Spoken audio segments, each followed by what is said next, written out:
apresento a vocês o 4Ps, ou 4 pilares do mercado imobiliário, começando hoje, estreando hoje o nosso podcast, que é especializado em engenharia, arquitetura, marketing e vendas. A gente vai trazer muito conhecimento, estratégias, tudo que você precisa para se lançar, para começar nesse mercado, que hoje a gente vai falar de futuro. E eu tô aqui hoje com especialistas em cada área para falar sobre isso e vou apresentar eles agora, tá?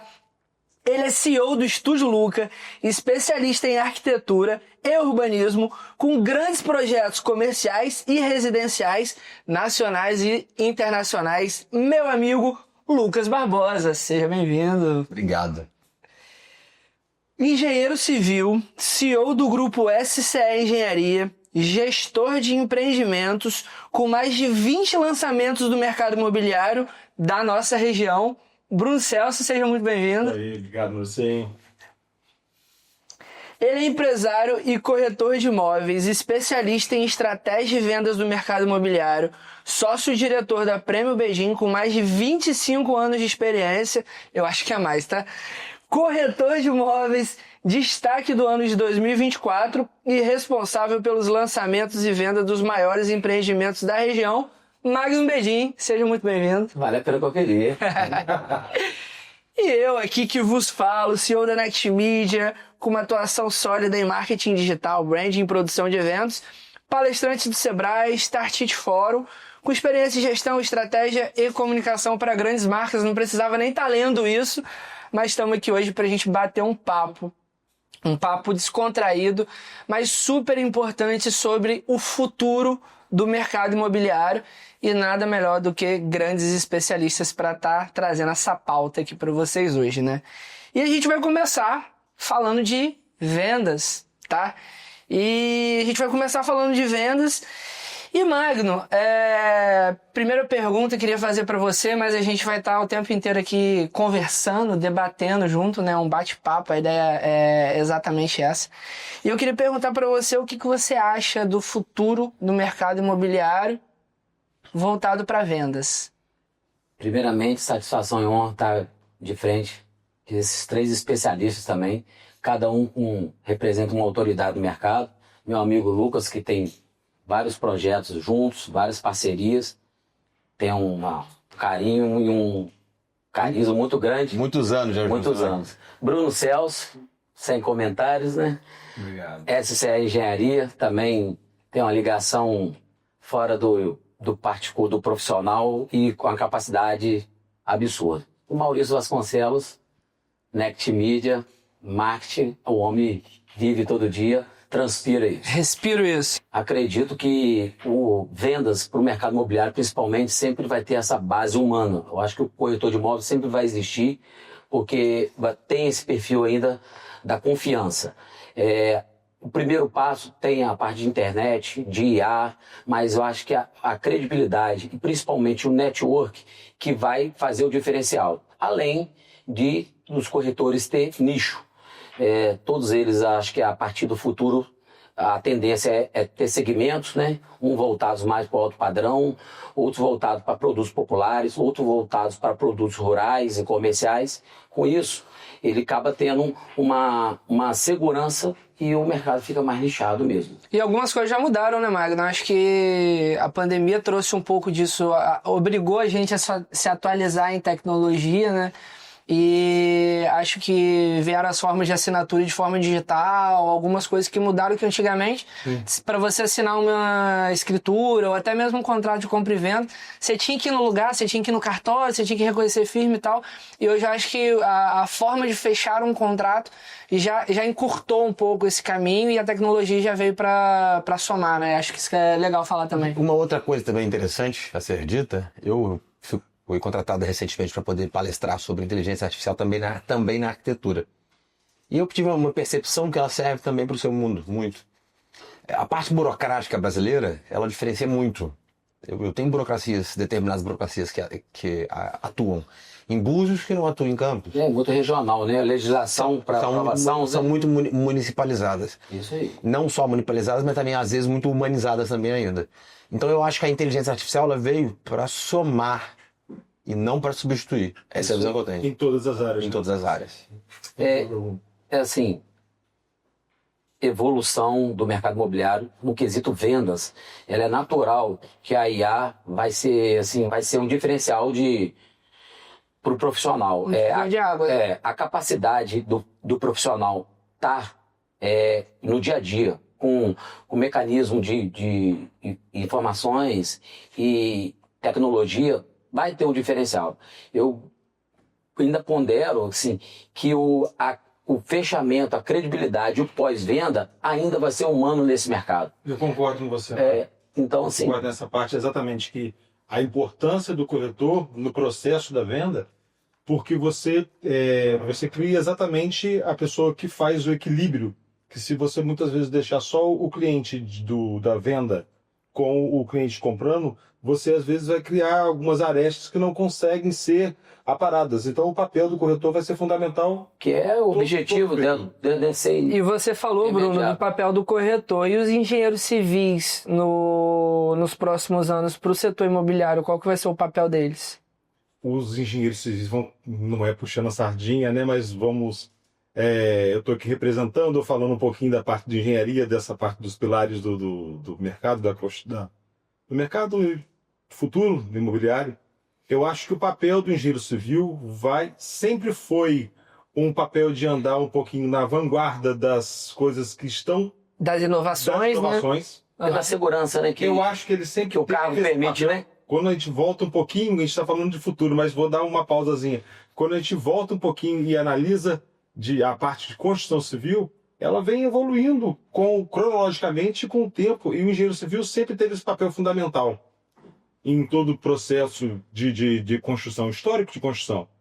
E quando eu tento enxergar um pouquinho à frente, eu continuo vendo ele no centro, não puxando a sardinha, mas dentro desse centro, pelo conhecimento técnico que ele tem, e também essa capacidade de absorver as novas tendências de sustentabilidade, de automações, de tudo que o futuro demanda, e aplicar isso na engenharia, no dia a dia, nos novos projetos. Uma análise de comportamento até humano, do que não é que caiba ao profissional da engenharia civil, mas ele vai acabar contemplando isso tudo no pensamento dele para poder estar fazendo essa gestão, a melhor qualidade de obras, eficiência. Eu acho que segue por aí. E acho legal também que você falou dessa mudança, né? E até mesmo esse pensamento com a sustentabilidade, a questão da inovação. E hoje em dia mudou muito o estilo de vida, né? Eu tava vendo tava consumindo uma reportagem, um artigo dizendo que a Ambev está tendo que se reinventar hoje porque nunca teve na história do mercado de bebida alcoólica uma geração que bebe tão pouco. Então a Ambev... Você vai dando salada. Então assim, as empresas elas estão tendo que se reinventar por conta do estilo de vida das pessoas e da geração que está mudando. E aí, Lucas, eu queria saber de você. Hoje a gente tem aí o home office, a gente tem as pessoas pensando em bem-estar, uma preocupação muito grande com o futuro do nosso planeta, com o futuro das nossas cidades. E o que isso hoje impacta nos projetos de arquitetura? Você já vê os teus clientes com essa preocupação, com esse pensamento? Eu digo também no mundo da arquitetura, obviamente que impactou muito. O retorno hoje das casas lineares, não digo, o retorno da casa linear é muito mais por uma questão de integralidade, né? As pessoas hoje querem estar todo mundo próximas ali, familiarmente, dentro do mesmo ambiente, se ver, se olhar, e também por questões econômicas, porque é mais econômico você fazer uma casa toda integrada. Eu mesmo, quando for fazer o projeto da minha casa, vou querer que ela seja linear. Eu também sou apaixonado. Mas sou suspeito. É uma questão assim de modernidade, né? E de evolução e do início da pergunta, um estilo de vida, né? Eu, como uma parte comercial, eu faço essa captação do mercado das tendências mesmo do mercado, que é através de Lucas, de arquitetos, para tangibilizar isso nos projetos. Mas assim, a gente tem a informação, então assim, acho que já entrando nesse gancho de casa linear aí, é uma tendência... Hoje em dia é recorrente. É recorrente. E Lucas, eu só discordo com você uma parte.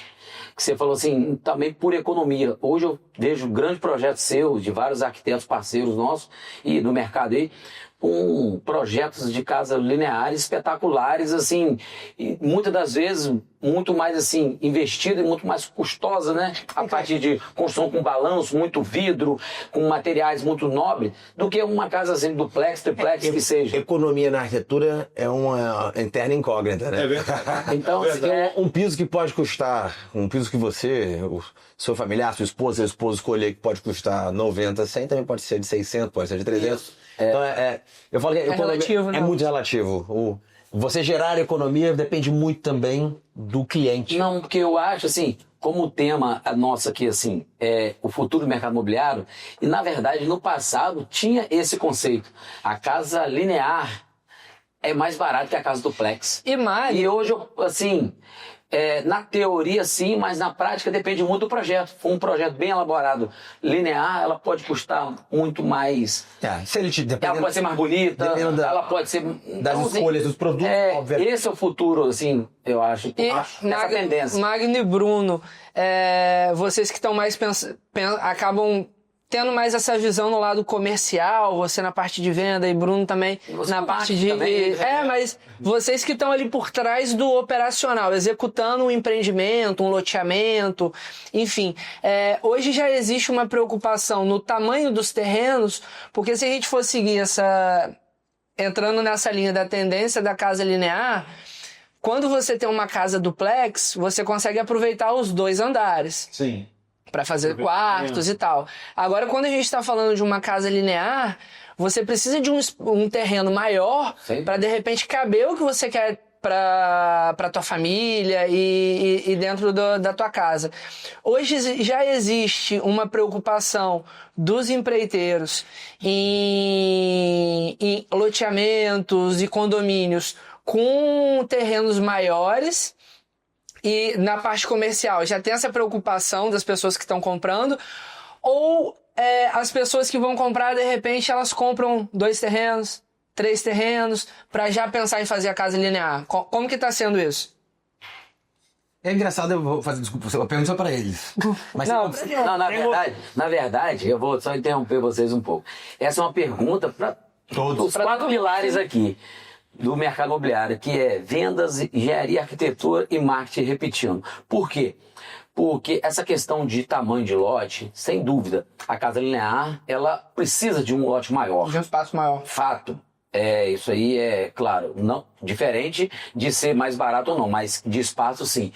Eu não acredito que o mercado dos loteadores não tenha percebido ainda, tá? Não, perceber porque, na verdade, para loteamento, para a parte comercial, a tendência é diminuir. Porque, assim, dependendo da região e do produto que você lança.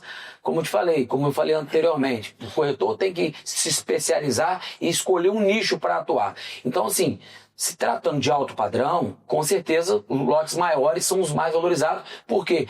Porque esse perfil médio alto padrão, principalmente, ele tem esse valor da experiência, da qualidade de vida, da área de lazer, né, Lucas? Então, assim, o projeto linear duplex não vai fazer tanta diferença porque o terreno é muito grande por tudo que envolve. Já no mercado médio para baixo, o mercado pede os lotes menores pela praticidade, pela uma tendência também, que hoje as construções são menores. Nós vamos entrar também, eu acho que no seu tema, ambientes integrados. Sim. Então, assim, o loteamento, a gente tem alguns exemplos, alguns cases de sucesso de condomínio de loteamento com lotes pequenos e outros com lotes grandes. E no ponto de vista de execução, Bruno, como é que é isso?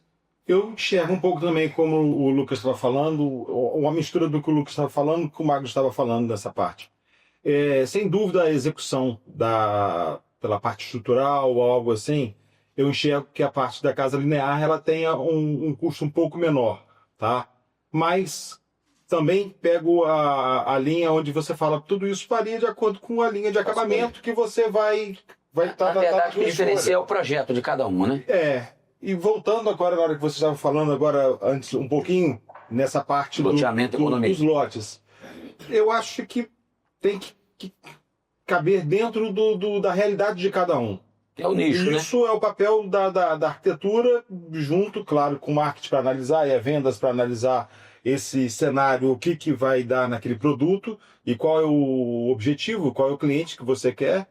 Mas a arquitetura está evoluindo muito, os projetos estão evoluindo muito para atender para essas casas lineares e essas demandas de condomínios, de loteamentos com terrenos menores. E a tendência... E outra, a integralidade agora, ela também está ocorrendo dentro da arquitetura. Então eu tenho um quarto que também é escritório, mas também é uma sala de TV. Sim. Eu tenho a cozinha que também já é acoplada junto com a área gourmet. Então existem muitos ambientes que já começaram a ter a somatização, né? Eles começaram a se integrar.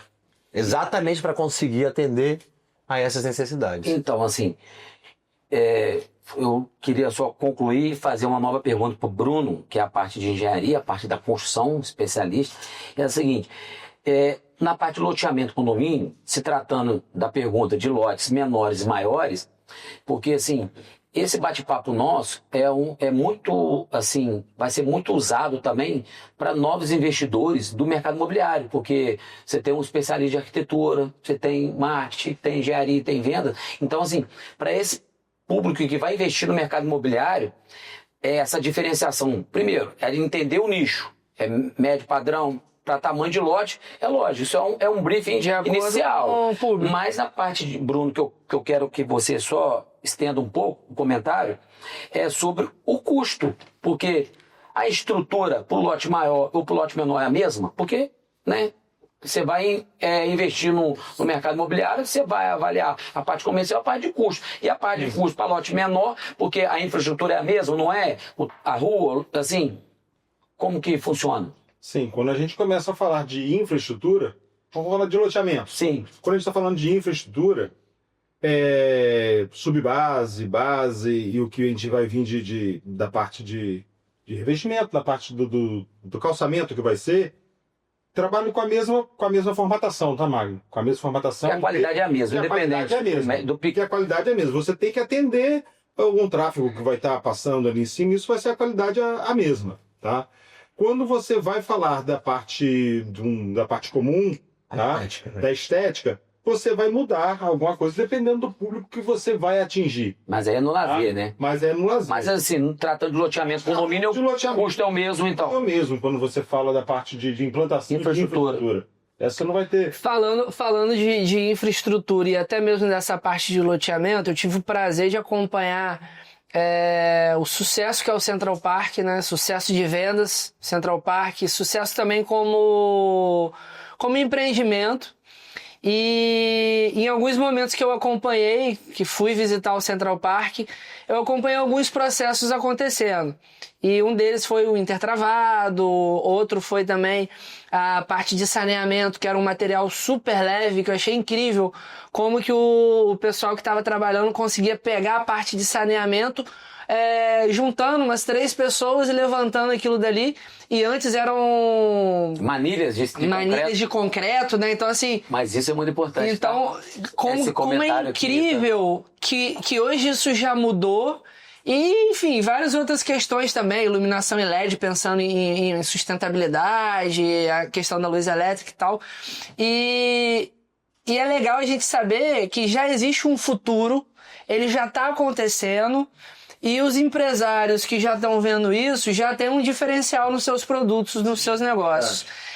O que você podia trazer pra gente, Bruno, de novidades que estão chegando aí para esse mercado, até mesmo especificamente na construção de condomínios e de loteamentos, além desses que eu acabei comentando, que eu acabei presenciando no Central Park, que eu acho que é legal também pro pessoal ter uma ideia. Dessa parte da evolução da manilha, eu acho que você podia explicar, porque muita gente pensa, só te cortando e também de novo. Colocar o intertravado, não, mas isso muito mais prático. Lucas, essa questão que ele levantou é muito interessante, porque para quem não conhece, então o Bruno acho que vai falar muito mais da qualidade, como funciona essa questão, dá a impressão que ele tem menos qualidade do que uma manilha de concreto. Por quem não conhece. Então, assim, porque assim, quando você mostra do que é material, o material, de material que é. Isso, acho que a palavra é sua para a qualidade é a mesma, não é? Qual o benefício e qual a habilidade disso? E qual a parte ruim e a parte boa disso? É a tecnologia, é o futuro sendo aplicado às construções. Isso em todas as esferas da construção. Quando você fala de loteamento, você tem tecnologia aplicada. Quando você fala de residenciais lineares, residenciais multifamiliares, verticais, em todos eles você tem a tecnologia aplicada à construção. Especificamente quando nós vamos falar do loteamento, isso que você viu lá no Central Park. Tudo começa com planejamento. Toda essa tecnologia ela começa lá no planejamento lá atrás. Você tem que ter um planejamento para que você seja capaz de usar o que a tecnologia te propicia hoje em dia. Então, quando você começa a fazer esse planejamento e traçando nesse sentido, você começa abrindo mão de produtos que eram feitos antigamente, manilhas de concreto. Sempre funcionaram, mas só que hoje em dia a gente enxerga de uma forma. A manutenção é muito mais onerosa. A instalação é muito mais... Logística deve ser muito mais cara também, né? Vamos lá, para você fazer o transportar aquilo dali. Para você fazer o transporte, vamos imaginar que a gente vai fazer 100 metros lineares de manilha. Eu vou precisar de 100 manilhas de 1 metro. Isso tem um peso, isso tem um volume absurdo para você transportar. Quando você fala isso no material que nós utilizamos, que é o material, hoje em dia está sendo utilizado lá o tubo PAD, que é um tubo mais tecnológico, rugado, aonde o tubo com 6 metros, 2 pessoas conseguem carregar, como você viu lá. Esse tubo PAD, né? Ele tem 6 metros, ele corresponde como se fosse 6 manilhas de 1 metro. E com garantia, com E o certificado. concreto eu precisava de uma máquina, pelo menos. O concreto você precisaria de 6 manilhas para atingir um tubo desse. E para alguém mexer eu precisaria de uma máquina. A manutenção e a qualidade, né, Bruno? É muito maior, é muito maior. Então tudo isso, quando você faz, você tem tubo PAD, aí quando você fala do projeto e do planejamento, você vem da parte de drenagem, que você faz toda a drenagem para evitar e para você ter esse cuidado quando você está falando de drenagem, está falando de impermeabilização, do lençol freático, para que ele não venha a danificar nada da tua pavimentação. Tem uns filtros, né? Você trabalha todo com os seus filtros de drenagem, então tudo isso... A tecnologia está muito aplicada. Às vezes a gente não consegue, no loteamento, a gente não consegue observar isso. Porque está enterrado, você né? Você chega no loteamento, você vê aquela pavimentação, você vê o intertravado, o pavés sendo aplicado, você tem toda uma logística, todo um trabalho de planejamento para aquilo acontecer.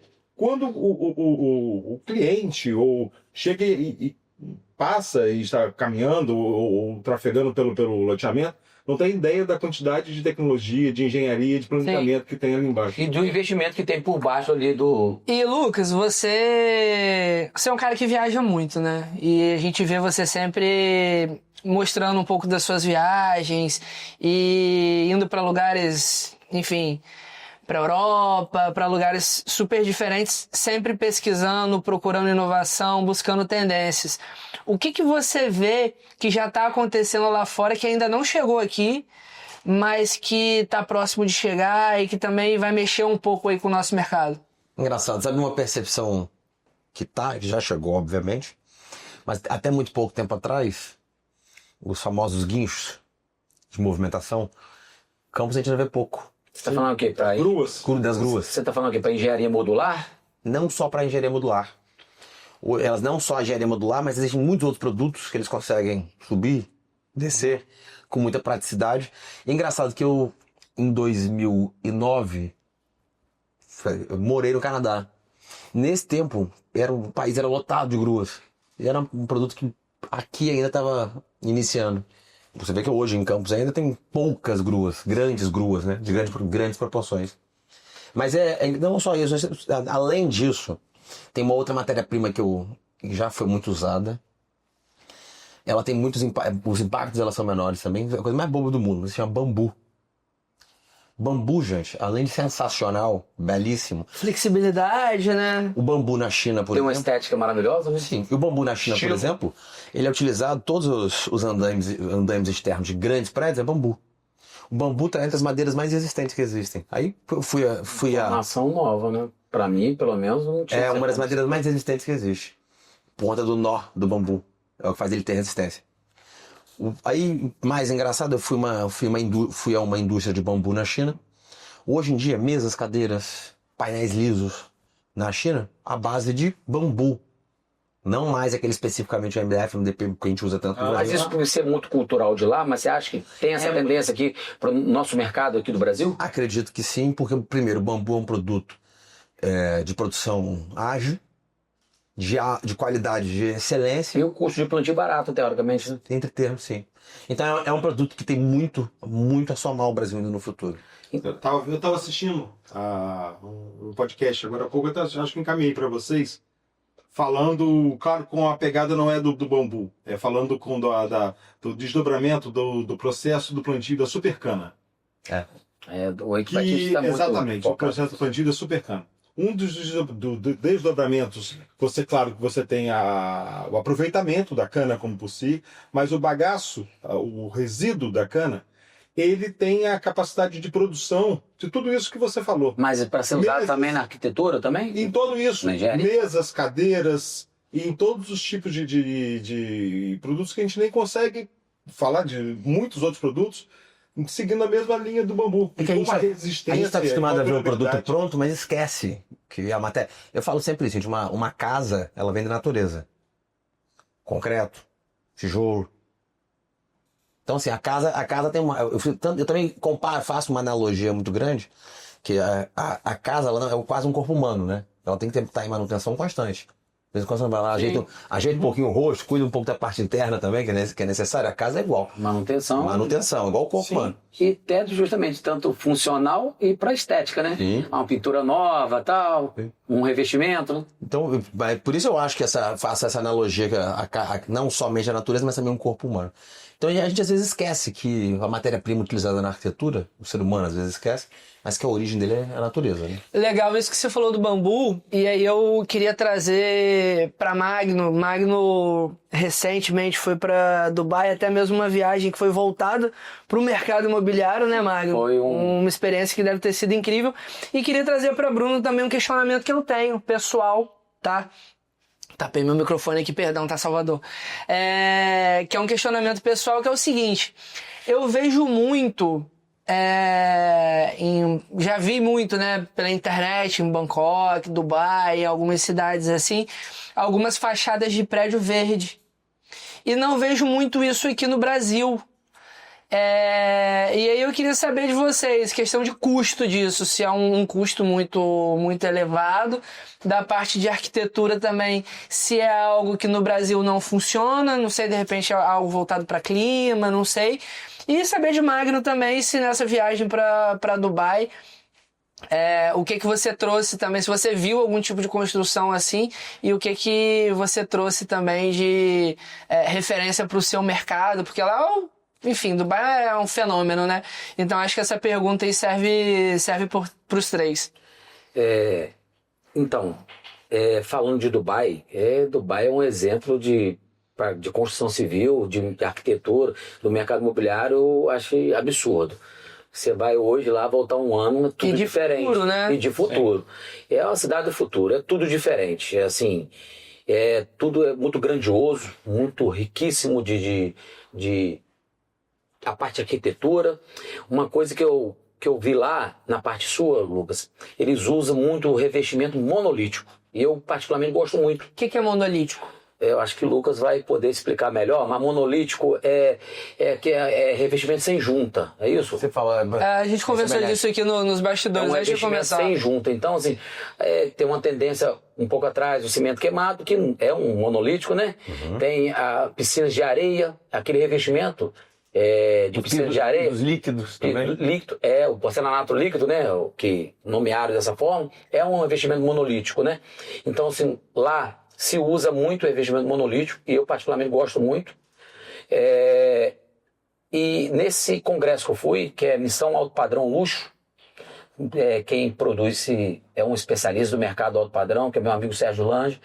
Assim, todo ano ele tem. Então, assim, é um divisor de águas para o mercado imobiliário, para a parte de vendas, arquitetura e construção. Eu já comentei isso para Bruno, que é uma experiência, assim, você única, conhecer, né? Única. Você conhecer o mercado de construção civil de Dubai é espetacular. E a gente teve a oportunidade de entrar dentro da consultora, dentro do empreendimento, de conhecer os materiais, só que a velocidade e o foco, lógico, a gente está falando de outro mercado, a gente está falando de mercado muito internacional, porque um dado também importante que pulsa esse mercado imobiliário ser tão aquecido, porque 15% só de toda a população de Dubai, que eles falam que é local, que eles chamam de Emirates, 15%. Os restante é do mundo inteiro, né? 85% é do mundo inteiro. Então, assim, o mundo todo compra lá. Muito, muito. Então, o mercado, assim, as novidades estão lá. E essa fachada verde, Magno, você viu lá? Fachada verde, vi pouco lá. Pouco. Essa tendência, eu acredito, Lucas, foi uma tendência um pouco mais atrás, né? O calor lá é muito intenso. Sustentabilidade, mas isso... O calor lá é muito intenso. Mas lá não se usa muito, mas a Europa usa. Canadá já usava há muito tempo. Europa, Milão, eu recentemente fui a um prédio que foi o primeiro ou um dos primeiros prédios verdes. E eu te respondo claramente que eu não consigo compreender o porquê que o Brasil dá esse mole. País tropical, né? É um país onde tudo planta, tudo nasce, convenhamos. E é engraçado porque não somente isso. A gente às vezes fala, a sustentabilidade hoje ela já é algo muito existente. Ela é algo muito existente, mas tinha que ser muito mais. Hoje em dia eu acho, vou falar uma palavra aqui, mas eu acho quase cafona um cara que não pensa em sustentabilidade ou que não aplica sustentabilidade, seja ela no mundo de arquitetura, no mundo de engenharia, no mundo das vendas, enfim, para valorizar um empreendimento. Empreendedorismo, né, na verdade. Porque é uma questão já que fala sobre a nossa própria vida, né? Então, assim, é algo que o Brasil realmente ainda, eu acho que ainda está engatinhando e que deveria estar muito mais à frente. Em todos os quesitos, seja numa fachada verde, assim como na preocupação no transporte do material de construção com emissão de gases, assim como várias outras questões, como o uso de energia solar e o reuso de águas fluviais, várias outras questões que hoje em dia eu não compreendo por que alguém deixa de fazer. Agora, custo, né, Bruno? Com certeza ainda é mais elevado, né? Se ir para essa linha, né? O Magno, o custo ele é o mais elevado, mas eu concordo com a palavra cafona que você colocou, Lucas. É isso aí. O pensamento da sustentabilidade ela tem que partir desde o início do projeto. Ele tem que acontecer e cada vez... Ela nasce na concepção do projeto, né? Ela nasce na concepção do projeto. Na verdade, ela nasce na concepção do projeto, mas os clientes que estão vindo agora já estão buscando por isso, tá? São algumas informações que eu acho que é até legal passar aqui, que para nós termos ideia, nós falamos de reuso de águas, tá? Para nós termos uma ideia, é claro que a gente não está falando de água para consumo, tá? Que isso depende também de um tratamento para que ela se torne potável novamente, mas vamos esquecer da água do consumo. Falar água para que a gente use de outra forma, para que não seja consumo. Um aparelho de ar-condicionado, ele ligado uma noite, ele tem a capacidade de produzir em torno de 20 litros de água. Caramba! Pra gente ter uma ideia, se você pegar um garrafão de 20 litros de água e deixar, ele enche um garrafão de 20 litros de água. Falando num ar-condicionado aí de 12 mil BTUs. Isso aí num mês a gente está falando de uma produção absurda. Vamos lá. O que eu estou falando? Se num apartamento ou numa casa tiverem 4 ar-condicionados ligados em uma noite, são 80 litros no dia, tá certo? 2.400 litros no mês, para uma casa. Se você multiplicar isso num prédio que tem 10 apartamentos, são 24 mil litros por mês. Que você tem de produção de água só de ar-condicionado.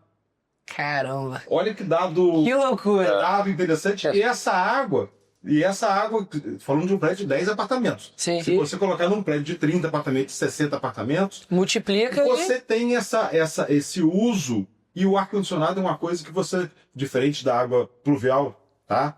Que você depende da chuva para que você tenha o reuso da água. O ar-condicionado você usa diariamente. E essa captação, Bruno, para reutilizar essa água do ar-condicionado, esse sistema de captação é algo simples, complexo, o custo é alto? Não é de custo alto. Você tem um dreno, você tem um ar-condicionado, você tem uma coluna de dreno de ar-condicionado. Você vai captar esse dreno de ar-condicionado e tem um reservatório. É uma coisa simples de ser feita, se for para analisar. E isso já está sendo feito. Mas voltando ao assunto, tem ter essa concepção lá no projeto, na ideia, para depois você passar para... É porque adaptar isso para um prédio que já existe hoje é mais complexo. Se você não fizer isso, a tendência é que você pegue o dreno do ar-condicionado, joga no ralo, e do ralo aquilo vai para o esgoto, vai sair como água. É como se o Brasil, ainda, grande parte da construção civil, ela ainda trabalha no modo operante, como se fosse uma conduta que sempre deu certo. É importante, quando a gente fala que é importante essa integralidade também entre as profissões, é exatamente para isso, para a gente entender qual papel ali cabe a cada um dos profissionais para aplicar realmente a sustentabilidade, né? Para que ela vire realidade. Sim. Então, como que ela vai ser expressada na parte projetual arquitetônica? Como que ela vai ser, como que Bruno vai educar as equipes, as grandes equipes de obras a executar de uma forma que eles estão acostumados a executar há 20, 30 anos. Então são questões que eu acho que a gente o Brasil precisa, e a gente também, ter sempre mais diálogo para que a gente consiga aplicar isso de E forma mais puxando sardinha pro meu lado e o gancho aqui pro marketing, né? E até aproveitando a palavra cafona que vocês dois trouxeram, eu acho que pro marketing isso inclusive seria incrível. Um negócio, um empreendimento, comunicar que tem essa preocupação com sustentabilidade. Hoje a gente tem todas as questões de ESG, né? Que acho que é voltado para isso. Então você vê a própria emissora Globo comunicando sobre isso, das economias que está fazendo nas próximas gravações de programas e de novelas, toda essa parte do meio ambiente. Então a gente como marketing, a gente comunicar que uma empresa ela tem essa consciência, que está usando de tecnologia para reaproveitamento, para uma energia mais limpa, isso daí também para o empreendimento é uma coisa incrível, que inclusive pode ajudar ele na venda. Sim, e torna o empreendimento mais eficiente. Sim. Na verdade, essa questão assim... É o jeito certo de comunicar também. Para o marketing, para vendas, essa parte sustentável como virou um propósito. Entendeu? Tem que ser um propósito de vida. Não tem que ser é o dia a dia hoje. Todo mundo tem que fazer a sua parte. Para todos os produtos, todo Lucas na parte de projeto, ele tentar fazer um projeto cada vez não abandonando a estética, mais sustentável, mais voltado para verde. Para isso, Bruno, na construção também, o reaproveitamento, lá a parte, né, Bruno, a parte de laje, toda a parte de escora, toda, tem esse reaproveitamento, essa diminuição também da parte sustentável. Então, tudo tem isso. E na parte nossa, que é o marketing, a sustentabilidade gera muito valor. Então, assim, porque o valor que está por trás disso é através de um propósito, de um bem comum. Lucas, acho que ia acrescentar, né, Lucas? Existe um outro dado importante, que a construção civil brasileira, a cada 4 prédios construídos, a gente perde um em descarte de materiais. De reaproveitamento que não reaproveita, né? Então, você imagina o tão quanto, olha o tamanho da riqueza que realmente nós, da construção civil, perdemos em não entender ou então não analisar como reaproveitar estes produtos. Né? Sim. Nós estamos começando agora, tem uma obra que nós estamos na parte de fundação e está começando a parte estrutural de um residencial vertical. De alto padrão. Né? De alto padrão. E nós temos claro que isso é uma utopia que eu vou falar aqui, mas só que eu acho que nós estamos tentando o consumo de madeira zero. Tá? A gente está tentando desde o início o consumo, sustentável. O consumo de madeira zero. O consumo de madeira zero vai quando eu estou falando de quê? Quando eu estou falando de escoramento metálico, eu estou falando de formas, tá? Formas de blocos, formas de pilares, formas de vigas metálicas. Eu estou falando de formas de laje, tá? Através de laje nervurada, com cubetas de plástico, tá? Que são reutilizáveis. São reutilizáveis. O mesmo escoramento que nós estamos trabalhando nesse prédio, provavelmente ele já tenha feito outros 10 prédios. Sim. E vai continuar fazendo outros prédios. Então, eu acho Às vezes botar aquela escora de eucalipto, né? Isso vai no descarte de material, que você diminui o seu descarte de material. Isso, lógico, que vai trabalhar falando de eficiência, de velocidade de obra, tá? Quando você está falando de uma forma metálica, você ganha uma velocidade. Ela é regulável. Ela é regulável. Muito mais praticidade. Você monta e desmonta, você tem a desforma de forma muito mais prática. Você, com isso, você diminui a tua mão de obra, tá? De carpintaria, você diminui madeira na obra, você diminui prego na obra. Então, enfim, futuro. Incrível. O futuro vai ser incrível, né? A gente já tá podendo ver um pouquinho disso no nosso presente. Tudo tá acontecendo muito rápido. fugindo um pouquinho do assunto de sustentabilidade, eu queria trazer para vocês uma coisa interessante também, para a gente também debater. Eu tenho visto muito uma tendência aí falando de empreendimentos verticais e falando também um pouquinho de marketing, de identidade visual e de brand, né? Eu tô vendo uma tendência muito grande de prédios correlacionado com grandes marcas. A gente tem agora, recente, acho que a Lamborghini assinando um prédio. Magno teve o prazer, eu sei porque a gente é amigo há um tempo, mas eu sei que ele foi a Orlando há uns anos atrás e visitou um complexo, acho que era um condomínio, né, by Pininfarina. Que assina, que é uma grife, designer. Que é um designer super conhecido, que assina o prédio. A gente, ano passado, teve na Academia de Vendas em Balneário Camboriú e conhecemos alguns empreendimentos. E logo depois que a gente voltou, foi lançado a Senna Tower, que vai ser o primeiro arranha-céu do Brasil, e assinado pela Viviane Senna como arquiteta e com a marca do Ayrton Senna. Que por sinal, vai ser muito ousado o projeto. Vai ser o maior empreendimento residencial do mundo. Então, residencial. Eu acho legal a gente trazer um pouco essa tendência das prédio com marca agora, né? Porque com grife, né? Com grife. Miami tem muito isso. Isso ainda não chegou na nossa cidade, né? Mas eu queria que vocês falassem um pouquinho sobre isso. Não chegou na nossa cidade a grife das do grandes colaborativo entre marcas, né? Mas até muito pouco tempo atrás, a grife do arquiteto sempre teve, né? Então, sim. Todo o empreendimento imobiliário, ela precisa de um nome que o leve, o arquiteto que o desenhou. Assinatura, né? E agora, junto, entra a moda das marcas também. Fazendo essa Você está falando que a assinatura do arquiteto com mais uma marca.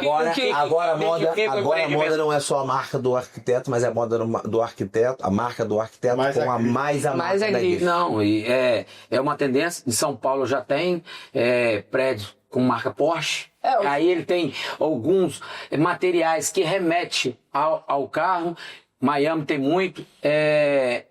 Então, assim, a arquitetura ela é desenhada através da marca que ele representa. Sim. Você entendeu? Então, assim, Dubai tem também. Então, é uma tendência mas volto a dizer, gente, é um nicho para o mercado de alto padrão você assinar com grandes marcas, né? E a moda, seja ela qual for, seja um designer de carros, seja a moda de rouparias e afins, assim como a arquitetura, elas andam em conjunto. Então você fazer uma... Tudo é arquitetura, né? No fundo, tudo é arquitetura. Você pegar uma marca e fazer a identificação do branding dela, o que aquela marca representa e desenhar na arquitetura, é totalmente viável. É muito interessante esse link de trazer a marca para a arquitetura, agora acoplar a marca junto à arquitetura em lançamentos. Eu acho, assim, quando a gente fala, você me fez a pergunta no começo, o que vendas no mercado imobiliário... Qual o futuro, né? Qual o futuro? Eu acho que cada vez mais você gerar experiência. Mas assim, não só para vendas, para arquitetura, você gerar experiência para o cliente, para engenharia, para o marketing. Então, a informação hoje, a cada vez mais, ela está muito disseminada, tudo mais fácil. Hoje tem vários aplicativos, Então, assim, o profissional, tanto da área de vendas, de arquitetura, de engenharia, de marketing, ele não é soberano nas informações mais, o profissional, o arquiteto, o profissional de vendas, o engenheiro, mas ele não é soberano porque o cliente hoje ele tem acesso a todas as informações. Então, o corretor de imóveis, o arquiteto ou qualquer profissional, ele tem que ser também outro facilitador, porque a informação está diversificada. Ele tem que ser um consultor, inclusive na minha parte de venda, até um consultor financeiro também. Sim. Porque, né, mensurar risco, fazer essa parte psicológica, então... A psicológica tem todos. Para todos, porque isso tudo é experiência, né? Não, a análise... De trazer. A análise em todas as partes, tá? No arquiteto, a análise do comportamento humano. Tá aplicado à arquitetura, aplicado à venda, à engenharia. Você ter essa análise é importantíssima E é engraçado que o na ser tua- humano ele na tua profissão. deposita muito na residência dele como um dos seus maiores sonhos. A gente aprendeu na infância de que o maior sonho é a construção, A casa da própria, construção da né? sua casa própria. Isso, é a casa, Então, né? então assim, o ser humano ele traz muito com ele isso.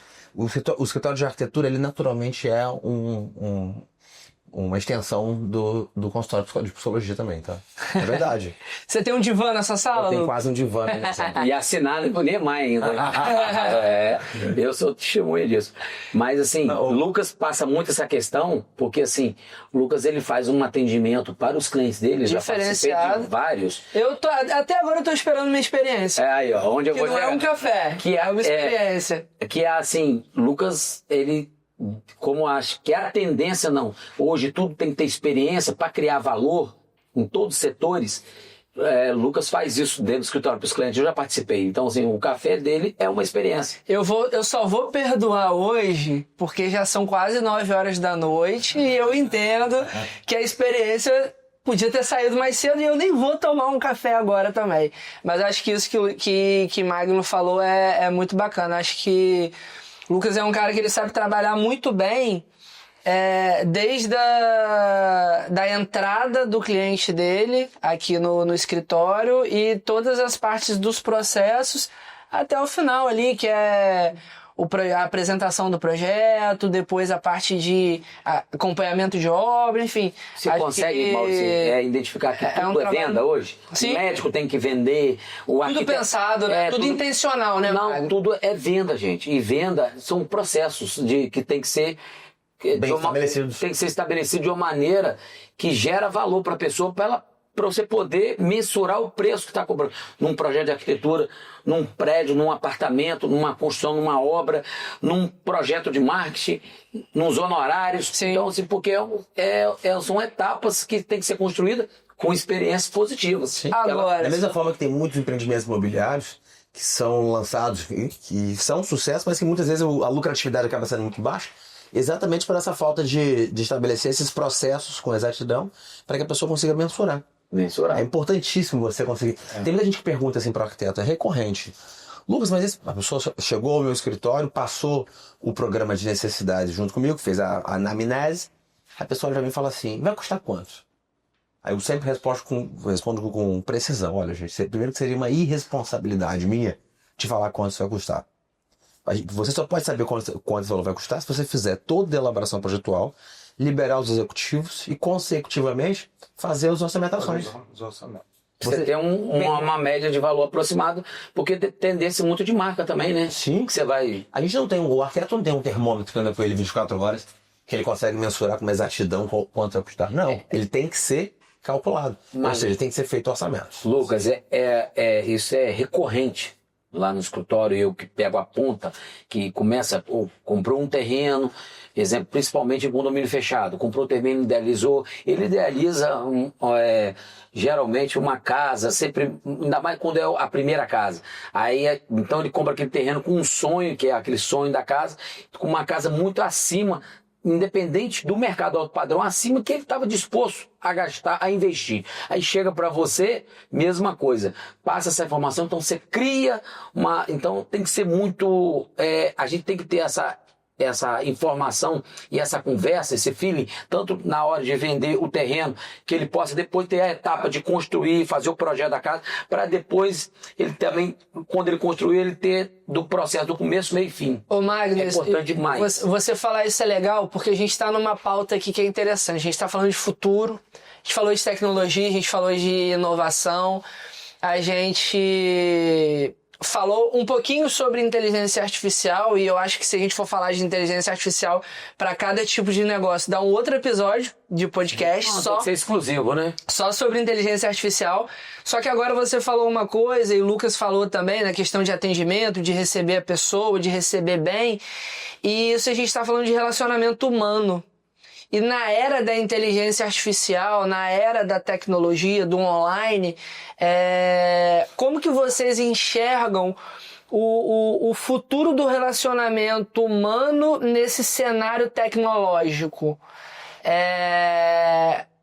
será que isso vai se acabar? Será que, pelo contrário, eu acho que tudo está se tornando tão tecnológico que as pessoas elas querem mais olho no olho, elas querem mais essa proximidade? O que vocês acham disso? Então, eu acredito muito no equilíbrio, tá? Que esse cenário tecnológico ele vai trazer para o futuro do mercado imobiliário de todas as construções, tá?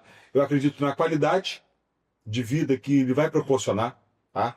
Aí, se formos falar de mercado de parte de tecnologia, a gente vai ter um outro episódio aí de IoT, que é inteligência. IoT? Explica, Bruno. IoT... Palavra bonita, né? Elevou o negócio aqui. É a inteligência das coisas, tá? Começa a falar desde de um sistema de Alexa ou algo muito maior para trazer qualidade. A parte da automação. Quando você fala de uma automação da inteligência das coisas, é uma automação através de sensores. Por exemplo, um sensor de umidade que vai ser colocado dentro do seu jardim, que ele vai acionar... Bacana. Vocês estavam conversando sobre isso mais cedo, né? Ele vai acionar a sua irrigação caso a umidade venha baixar. Ele vai acionar o seu ar-condicionado caso a temperatura venha aumentar e um outro sensor detectar que tenha pessoas no ambiente. Então, essa é a tecnologia das coisas. Eu acho que isso vai trazer qualidade à vida das pessoas, mas esse equilíbrio, a gente tem que ter muito cuidado para que a tecnologia não avance tanto e que você acabe ficando refém ou você fique dentro do quarto, você fique isolado. Aí volta aquele papo todo da integralização dos ambientes, de tudo isso que você está falando. Eu acho que esse equilíbrio a gente vai ter que ponderar isso o tempo todo. E pensando em venda, Magno, você acha o que disso? Como eu falei, o profissional de vendas, principalmente o corretor de imóveis, ele sempre vai ter essa função dele do fechamento final, mas assim, o modo de acordo com o empreendimento, ele vai ter várias informações de maneira de chegar hoje, leads digitais, através de tráfego pago pela rede social, mas o fechamento, acho que ainda tem que ser muito humanizado, porque cria um relacionamento com o cliente. Principalmente, volto a dizer, depende do nicho, ainda acho que o network é o melhor mecanismo de vendas, não só para o mercado imobiliário, para todo segmento.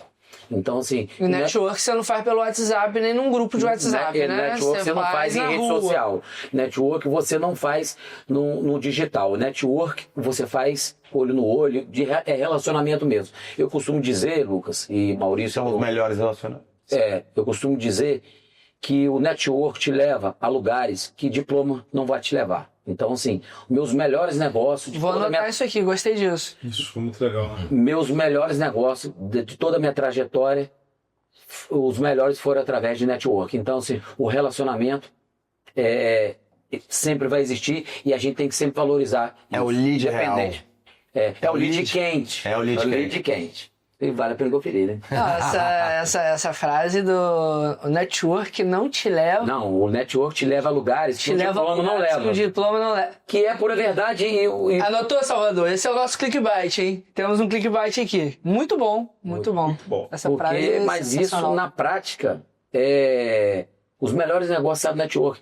Para Lucas, eu posso garantir, Lucas, eu tenho relacionamento com o Lucas, e a gente... De amizade? De amizade, de profissional. Então, quando eu estou na ponta aqui vendendo um terreno e o perfil do cliente, eu vejo que ele quer desenvolver um projeto diferente.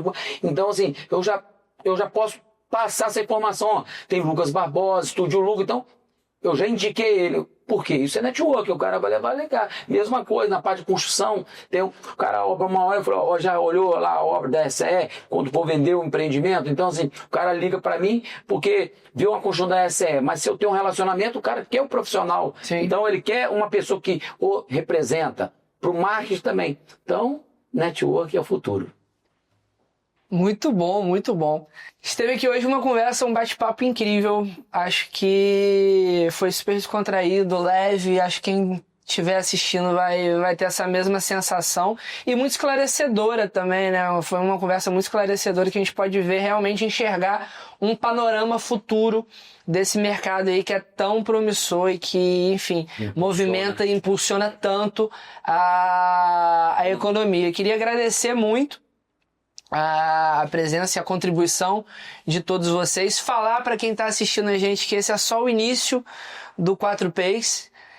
O podcast é apenas um produto de algo maior que a gente está planejando e a gente espera que vocês tenham consumido e tenham pegado um pouquinho, sugado um pouquinho do conhecimento de cada um aqui, esses especialistas que são incríveis. E queria que cada um de vocês fizesse aí considerações finais sobre essa nossa conversa. Acho que o Lucas pode começar.